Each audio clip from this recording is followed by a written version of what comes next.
Hello, Steve McComas, Blue Water Science. Sit down. Try to sit down. Yeah, try to be calm. Try to put these on. You are a lake detective. Have you checked your pistol with the authorities? Yes. Good. Turn that on. Yep, you're good. You're good, Steve. You're LD, good, you're Steve. good. I'm You're good. Yeah. Checked in with the sheriff and the regular police, and right. we're all good. The only podcast in America that has a lake detective. Are you currently on a case? Oh, man, I am on a number of cases, but one that's pretty interesting for me, because it's something I've never done before, Uh-oh. is working on the St. Louis River estuary that goes into Lake Superior. Yes, it does.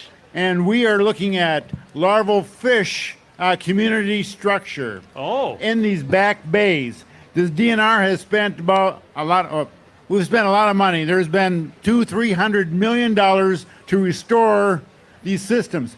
Here's that light sampler. We go in the middle of the night Oh, boy. and put in a little sampler with a lighted sampler, that. and these larval fish will be attracted to the light, swim in, and then we are monitoring what kind of species are coming in, and so far, great success. Are you out there at night? Yes, we're out there in the middle of the night, and let me tell you, there's no cabins on that St. Louis River. It's midnight. I mean, it's black. Are you in the skiff called Good Luck? Yes, we are. All right. We are in that skiff, and thank goodness. And we have, as long as our searchlights don't go out and run out of batteries, we can find our way back because it is pitch black. All right. Did you see in the paper today, lake detective, a mysterious sheen reported on the Mississippi River in Coon Rapids?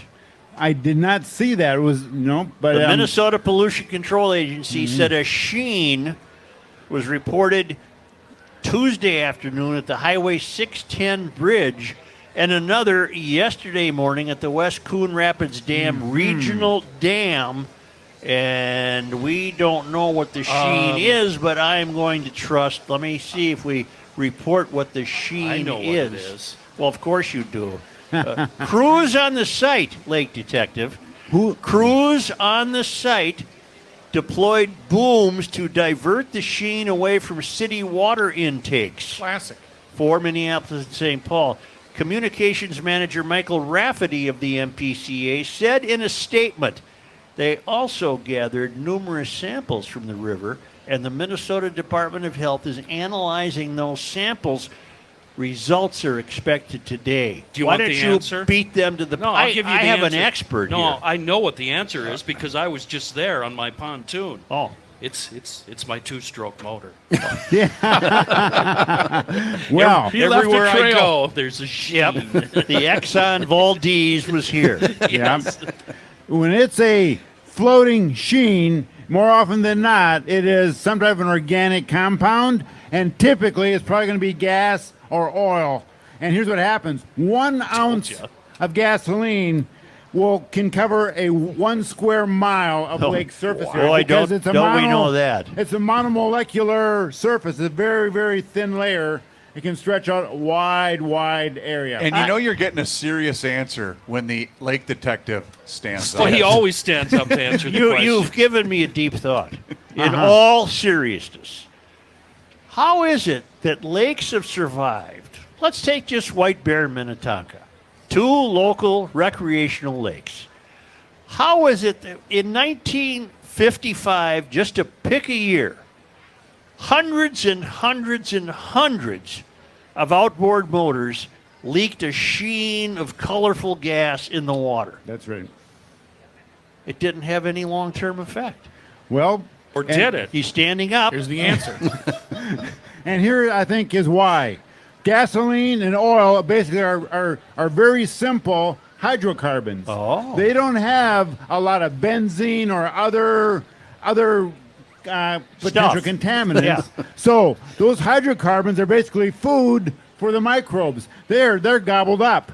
And this sheen that we just saw on the river, that'll be gobbled up by the microbes as well because it's a hydrocarbon and they're looking for carbon. Well, don't tell me you've never learned anything here on the stage at Garage Logic. That's fascinating.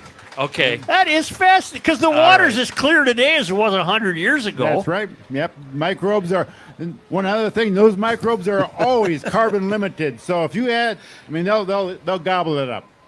That's And that doesn't fantastic. affect us when we eat the fish? Nope, because it's all hydrocarbons. I mean, everything we eat are hydrocarbons. Okay. And we don't want to Don't have hit the me. benzene and the other attributes that go along with that. Steve McComas, the lake detective of Garage Logic, meets Stacy, the geologist of Garage Oh, Logic. yeah. Hey, hi, Stace. I was just going to say that mother heals herself, Thank you. right? No, Yeah. I mean it's dilution to pollution. It's Stacy, just noted. no, I love you, Chris. You know what I've always said, Stacy? Yeah. The Earth doesn't care about pollution. 100%. People care about And it. the dang petroleum products came from the earth. That's guys. right. I Right? mean, Can I get an amen? Amen. amen. Amen. Okay, Stacy. Okay. Now, I have a confession to make, Lake Detective. Yes. I made it on the air yesterday, but I wanted to save the document and bring it to your attention. I feel bad, and I can't help it. Very euphorian-like.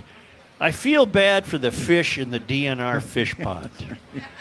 I'm sorry, they didn't sign up for this. They get hauled here in a truck and they're dumped into that pea soup and they got to live there for 12 days. I'm feeling bad about that. Don't feel bad because they don't feel bad. Fish have feelings. They're living in a cement pond with everything they need. They got good oxygen. They are fed twice a day. They have all the food they need, and they're loving it. And nobody is catching them. They have no hooks going in, and Fish so for lives 12 matter. days, Well, They are you're in- turning me around, but assure me of this. Is that water charged? Is it regenerated? oh man, that water is filtered. If they didn't filter that water, that thing would be pea green soup within a couple of days. So, Steve, are they turned loose then when we're done with them? Well, they are turned loose when we're done, but the DNR also knows where they are turned loose because they'll go back next year and try to get those same ones again because These are the there's- same fish that have been performing here for years. You Like think little they, Irby. You think they're like me with the state fair, or are they like you with the state fair? I don't know. They can either hardly wait, or it's the worst thing in the world. So the fish are hanging around last week. They're looking at their watch. Say, "Where's the truck?" You're going, hey, I'm getting hungry. Yeah, I want to get those minnows again. So Feed me. they're fed well. The water is taken care of. Is the water cold? The water is the right temperature. It's not cold, but these are mostly warm water to cool water fish. I will admit, maybe the sturgeon and lake trout are a little bit stressed, but it's like you and me on a hot day. Yeah. We're going to be okay. And in another couple of days, they're back in their Oh, other home. you've talked me off the ledge, Lake Detective. I no longer feel that concern for the fish in the fish pond. So you think they feel happy now? They're fine. Okay. They're fed well. Also, don't forget this. They have a very short memory. And that's why goldfish can swim around, those little bowls. Because by the time they swim around, they've already forgot that they were there. And it's always new. So they just keep going around and around. It's Kind of like me. It's kind of like me going through life. You're almost a human goldfish, aren't you? I am. I am. Well, LD, has it been a good summer for lakes? Oh, well, let me say this. It's been a weedy year. Oh. So is that good or bad? It's for some folks it's good, for some it's bad, but for sure it's been weedy. Yep. The weather conditions before we, low snowpack, and then we had all that rain and everything else. We had perfect conditions for good aquatic plant growth. Isn't that because it was legalized last year? That's a good Last good weed August. year. Don't humor him. I wouldn't Lake. smoke that All stuff. right, everybody. No, don't humor him. So, a question about the backwater and the swamps and the areas that are polluted by farm runoff. Sure. Does all the rain help cleanse that water? Wow, that's a great question. Of course You've it never is. been stumped. Well, because if that is a mineral soil, then the rain was not going to have much impact. And then this year it will bring in some sediments with it. But however, if the rain is falling on wetlands, last year because it was so dry, there wasn't much runoff from those wetlands. So a lot of nutrients kind of accumulated. And this year they got flushed out. Well, that's good. For the wetlands, yeah, it's good for the wetlands. The lakes can assimilate some of that, but we go a wet year off a dry year, sometimes we do generate some algae blooms. So that'll help waterfall, definitely. oh yeah, right? waterfall will be in good shape. Great. Can we go back to the Sheen story? Sure. Because I based thought on he solved it already. well, based on your explanation, two things occur to me. A, why is this even a story? And B, what's mysterious about it? Well, it is a little bit unusual to have a sheen because you need calm conditions. A little bit of ripple will break that sheen up, and then you're not going to see it. So, with a little wind blowing, this wouldn't have been a story. Probably not. So what are you saying here? Are you thinking they're trying to blame climate change? I think that's always. where we're I going? think that's always the hidden agenda. Right. Always. You know, I got a call once a number of years ago. They said, we got a blue-green thing in our pond, and we think it's paint. What could it be? And I thought for sure it's going to be an algae bloom. So I go out there, I look at that sheen, and it's a blue-green sheen. When I dipped the stick in, pulled it out, it was paint. Paint. Yes. Yeah. What had happened is that there was a storm sewer right by his little pond. It wasn't a lake; it was a little pond. Yeah. And somebody dumped some paint in there and came in, and Well, that's terrible. it was paint. That's terrible to dump. But sometimes it can be blue-green algae. You too. weren't. That wasn't by my house, was it? You're off the hook. As far as Thank we you. know. LD, your season wraps up about when it's ice over, right?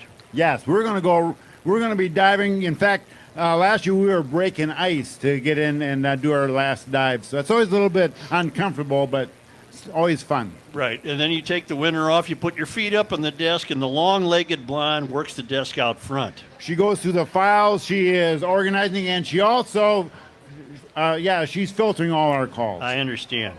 And yet again, you'll send out a Christmas card that's a picture of a tree decorated with milfoil. Well, Yep. it's like that. I'm working, I'm always working on my underwater photography to get the milfoil Christmas tree for this year, and I think I got two of them. I got two good candidates. Are there lake cabin owners here among the Gumption County residents? If anybody has a question for LD, this is your time. He's never been stumped. He knows everything there is to know about lakes.